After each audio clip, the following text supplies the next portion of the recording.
Sembrar el petróleo fue un artículo escrito por el ilustre Arturo Uslar Pietri, nacido en Caracas el 16 de mayo de 1906. Durante su vida lleva una increíble trayectoria como escritor, periodista y abogado, interesado siempre en mejorar su país a través de la política.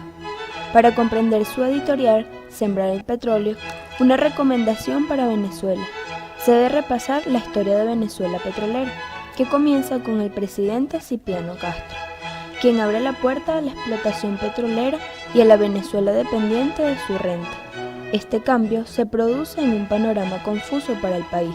Era una Venezuela que no se conocía a sí misma, en la que existían insurrecciones y muy marcadas luchas de poder. También comienza con la entrega de concesiones para la explotación petrolera, proyecto con el que continuó Juan Vicente Gómez. Durante su gobierno se presenta una hasta ahora desconocida estabilidad económica debido al control administrado por el Ministerio de Hacienda.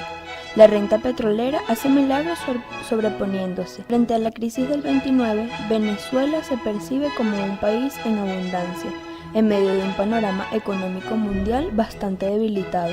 Se afianza la presencia del modelo centralizado y petrolero. Por primera vez, la renta supera los ingresos de la agricultura. Luego de la repentina muerte de Gómez, entra el gobierno de López Contreras, tiempo en el que Pietri publica su artículo Sembrar el petróleo como una forma de recomendación al gobierno y como un proyecto a largo plazo. Para hablarnos un poco más de este artículo y adentrarnos a la perspectiva de Uslar, se encuentra el profesor Antonio Carrín, director de la Casa Arturo Uslar Pietri. ¿Qué perspectiva introduce Arturo Uslar Pietri cuando publicó su editorial de Sembrar el petróleo? Fíjate, todas las cosas siempre hay que juzgarlas en su contexto, en el contexto histórico en que se dio. ¿Qué Venezuela teníamos en 1936? Una Venezuela que estaba en una transición política y una transición económica. Pero esa transición económica era demasiado importante porque el presupuesto nacional comenzaba a crecer de una manera vertiginosa por los ingresos petroleros. Es decir, estaban acelerando desde a partir de 1925 a un país muy rural, a un país muy aislado, un país que no había tenido ninguna importancia geopolítica, sino la guerra de independencia. Entonces, ¿qué es lo que ocurre? Cuando Uslar dicta ese editorial, era parte además de un contexto donde estaban muchísimos pensadores, entre ellos Alberto Adriani, de quien Uslar era muy amigo, y comenzaban a discutir qué hacer con Venezuela. Ellos estaban discutiendo sobre el fondo de las políticas, de lo que debía ser la Venezuela del siglo XX, que estaba entrando con demora. Entonces, el contenido del Sembrar el petróleo, ¿qué significaba? Sembrar el petróleo era tomar los recursos de la renta petrolera, que es una renta transitoria, e invertirlos en bienes, en producción, etcétera, para generar todo un aparato productivo que diversificara la economía. ¿Considera que Arturo Uslar Pietri se inspiró en la teoría expuesta por Alberto Adriani para la realización de su editorial Sembrar el petróleo? Alberto Adriani y Arturo Uslar tenían una amistad muy cercana y además discutían muchísimas de estas cosas. Yo no tengo duda que Uslar Pietri se inspirara en las gratísimas tertulias que mantenían a Arturo Uslar y Alberto Adriani. No olvidemos que no eran unos señores mayores, los jóvenes que en su momento estaban discutiendo sobre el futuro del Estado venezolano. Las tesis de Adriani tienen que ver definitivamente con tomar los recursos para generar una muy fuerte agroindustria nacional. Entonces, evidentemente, esos temas de sembrar el petróleo, que es un titular construido por Uslar, de eso no hay duda. Fue Uslar el que escribe el editorial del diario Ahora de julio del 36, de eso estamos claros. Sin embargo, hay ideas tomadas, por supuesto, del pensamiento de Alberto Adriani, que era solamente unos años mayor que Uslar, pero con quien tenían una afinidad ideológica también muy importante. Incluso es Alberto Adriani quien trae a Uslar Pietri al gobierno de López Contreras. ¿Por qué cree usted que a pesar de contar con los booms petroleros de 1974 y 1976 no se sembró el petróleo? Bueno, fíjate, la gran pregunta que si Venezuela sembró o no sembró el petróleo, yo te diría que Venezuela parcialmente sembró el petróleo. porque evidentemente ahí está el Guri. Hoy tenemos la luz que tenemos, no precisamente por la revolución bolivariana, sino por los años de la construcción de esa democracia civil, donde Uslar Pietri participó. Es decir, en el año 63 él es candidato presidencial, pierde la elección, pero su partido, el Frente Nacional Democrático, se incorpora a la hecha base. Y entre las cosas que se le pedía era tomar recursos transitorios de la renta petrolera para construir infraestructura. Fíjate que en ese año se inician también con la construcción de la siderúrgica del Orinoco, la planta Raúl Leoni, que es la represa del Guri, se construye la red de autopistas de Caracas, se construye la urbanización Caricuao. Es decir, tú ves aspectos de ese gobierno, especialmente de la democracia, donde Uslar Pietri participa, donde hay grandes inversiones en infraestructura para consolidar a una economía libre. Entonces, por decirle, el tema si se sembró o no se sembró el petróleo, diría que parcialmente. Lo que ocurre es que lo que hizo fracasar a la Venezuela petrolera fue el inmenso tamaño del Estado venezolano. Sembrar el petróleo significaba hacer infraestructura, pero para que se desarrollara un sector privado productivo, no para que creciera el Estado. Entonces, por eso es que te digo, se sembró parcialmente, porque se hicieron obras de infraestructura, sí, se hicieron obras de infraestructura para que viniera la inversión, pero espantamos la inversión. Entonces, y cada vez llega la coincidencia que cada vez que venía el boom petrolero, en vez de crecer la economía, lo que crecía era el Estado. Y ahí está el error. ¿Qué factores influyeron en el rechazo de la propuesta de sembrar el petróleo? Es que el problema no es tan fácil, o sea, no es tan sencillo de decir que la propuesta no fue aceptada. No, yo creo que la propuesta fue aceptada y se volvió como una especie de tarea inconclusa de la sociedad venezolana. Todos estamos claros que había que sembrar el petróleo. El tema es cómo se sembraba el petróleo realmente. Entonces allí es donde está la discusión de fondo. Yo vi, por supuesto, las discusiones de cómo debía ser manejada la industria petrolera y la infraestructura que necesitábamos para ser un país desarrollado se fue cumpliendo y se fue haciendo durante los años de la democracia. ¿Dónde está el error? El error es que en vez de hacer crecer realmente la infraestructura que solamente podía construir el Estado, es decir, había que construir instituciones y el Estado tenía que invertir. Ahí está la siembra del petróleo, sí. El problema es que se nos pasó el gasto y el crecimiento desmedido del Estado venezolano. Nos compramos un modelo estatista que terminó destrozando a la sociedad venezolana, que es la pesadilla que hoy estamos viviendo. ¿Por qué no se ha sembrado el petróleo? Porque la población venezolana no tiene una conciencia colectiva del progreso como país, o porque dicha conciencia no existe, porque no se ha sembrado el petróleo y por ende no se ha fomentado la cultura cívica adecuada. Bueno, Venezuela, a consecuencia de ese crecimiento desmedido del Estado, de tener una economía rentista, que el Estado todo te lo da, es decir, que es una sociedad que vive del Estado y no un Estado que vive de la sociedad, eso tuvo unos daños desde el punto de vista de valores de la sociedad venezolana, de principios de la sociedad venezolana. Hubo una mutación cultural, es decir, la sociedad del trabajo, de la entrega al trabajo, que llegamos a tener en los 40, 50, 60, incluso entrados los 70, es muy difícil ya, es muy distinta a la Venezuela de hoy. Ojo, yo creo que la gran mayoría de los venezolanos son gente emprendedora, gente que simplemente lo que quiere es que les den un empujón para ellos arrancar.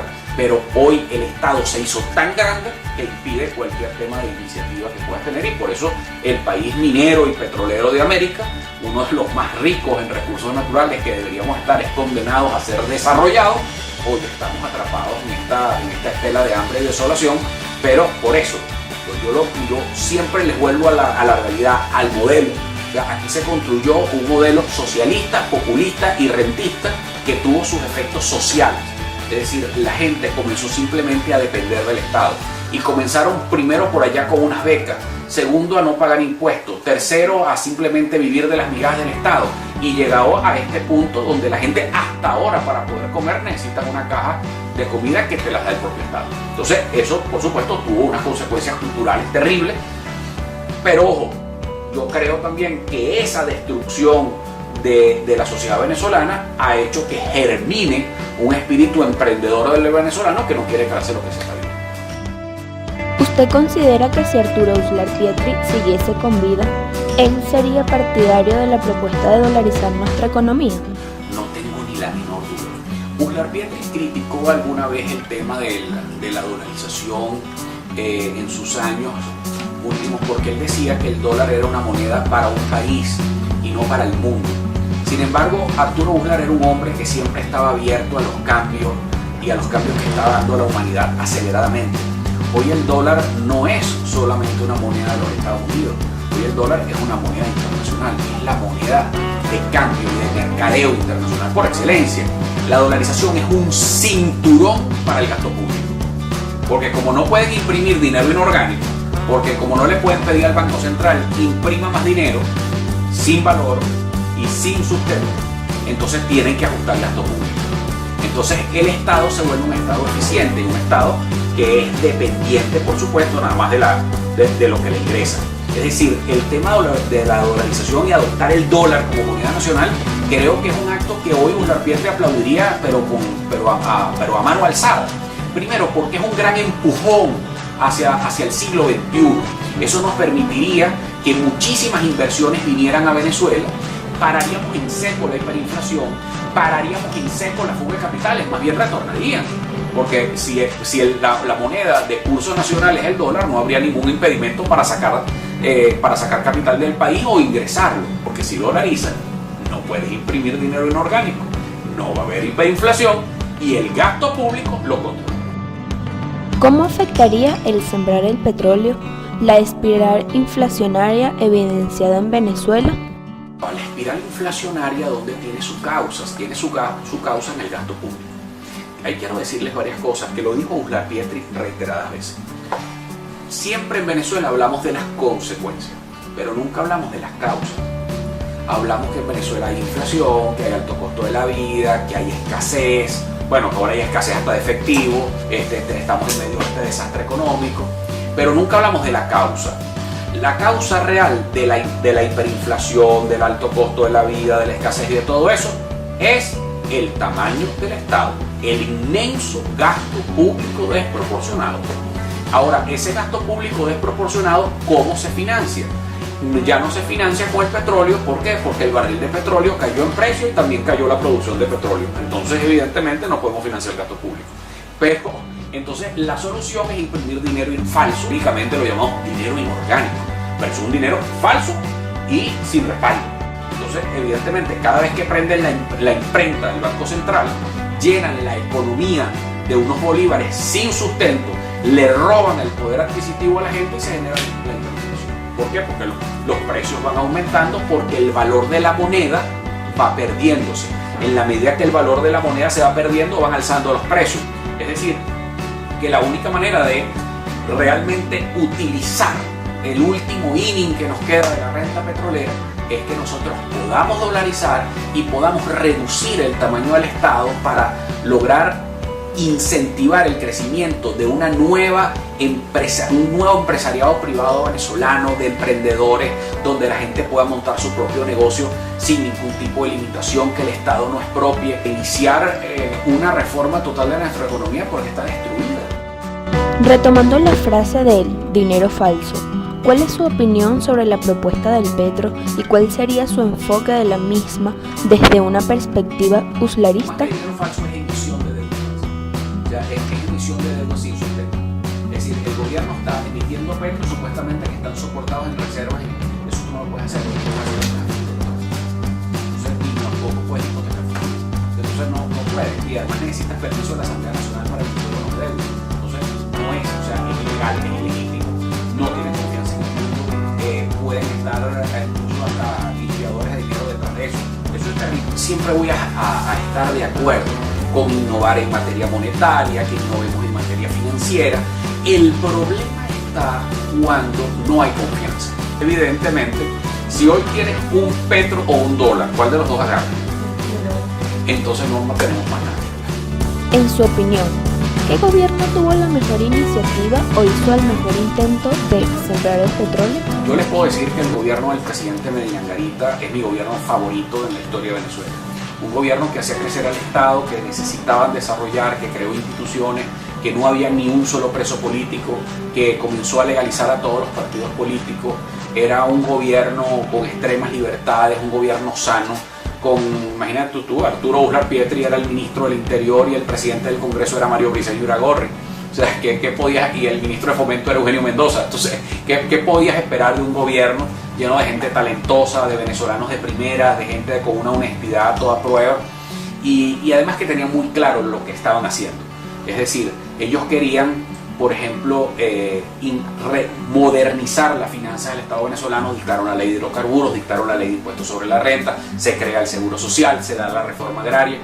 Yo te digo que el gobierno de Medina es un gobierno que, a pesar de haber pasado simplemente 4 años, en 4 años se edificaron las bases de lo que fue después los beneficios. O sea, se invirtió durante el gobierno de Medina, cosecharon otro. Pero el gobierno del presidente Medina Angarita es mi gobierno favorito en la historia de Venezuela, seguido del gobierno del presidente Leoni, que fue un gran presidente también, constructor de economía, constructor de infraestructura, pero con un gran progreso y con un gran respeto sobre la propiedad privada. Te puedo hablar de un tercer gobierno que sí tengo que reconocer que es un tercer gobierno favorito, el gobierno del presidente Carlos Andrés Pérez II. O sea, me parece que fue un error sacar a Pérez. Y ojo, y Arturo Uslar estuvo involucrado en la salida de Pérez. Pero yo creo que fue un error haber sacado al presidente Carlos Andrés Pérez. Él cometió el error también de no haber sabido comunicar mejor sus políticas. Fue el grave error, pero las políticas eran las correctas. Es decir, que lo que se dio si hubiésemos seguido con el programa económico del presidente Carlos Andrés Pérez, no hay duda que fuésemos el primer país de América Latina de lejos, y más bien estuviéramos nosotros en la frontera parando gente que hubiese querido venirse para aquí. ¿Cree usted que en un futuro este tema de sembrar el petróleo se considere y se ponga en práctica mucho más que en tiempos anteriores? Te voy a citar otra también. Es que Venezuela en algún momento tiene que dejar de ser el país de las oportunidades perdidas. Y nosotros hemos perdido tantas oportunidades de sembrar el petróleo. Y creo que no tenemos muchas más oportunidades. Yo creo que nos las jugamos muy pronto o vamos a perder el chance de sembrar el petróleo. ¿Por qué? Bueno, porque el petróleo va a dejar de ser una fuente de energía importante para el mundo en cualquier momento. Ojo, y no lo estoy diciendo yo otra vez, se afirmó hace 2 años en las Naciones Unidas un acuerdo internacional para reducir el consumo del combustible fósil. ¿Y qué es eso? El petróleo.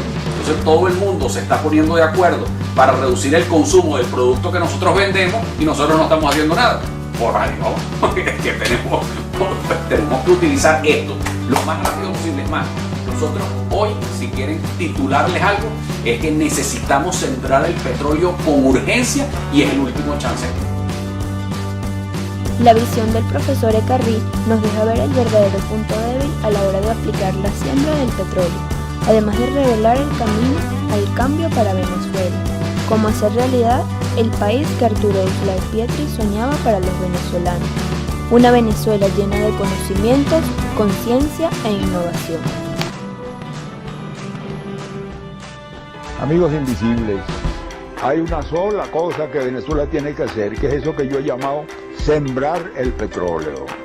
Es decir, esa es una riqueza transitoria, que no la producimos los venezolanos, que la recibe el Estado por un azar de las leyes y que la distribuye a su leal saber y entender, generalmente de una manera muy paternalista y muy poco práctica. Este es un país vulnerable, este es un país improductivo. Si en este momento, por un azar infortunado del destino, los precios del petróleo bajaran de una manera importante del mercado mundial, Venezuela sería un caso para la Cruz Roja Internacional. Aquí vendrían a repartir sopas en las esquinas. Nosotros el petróleo y la riqueza transitoria nos enseñó la facilidad. Ha llegado, ojalá vergonzosamente, porque podría ser el tiempo de las dificultades. Y el tiempo de las dificultades es el tiempo en que los hombres tienen que dar la medida de su capacidad. Y ese tiempo ha llegado para Venezuela. Más allá del petróleo, de las transformaciones del petróleo, entender al país que lo rodea, dimensionarlo en su verdadera dimensión, ponerlo en relación con el mundo, realizar la Venezuela posible, el país mejor que podemos hacer con los recursos humanos y materiales que tenemos.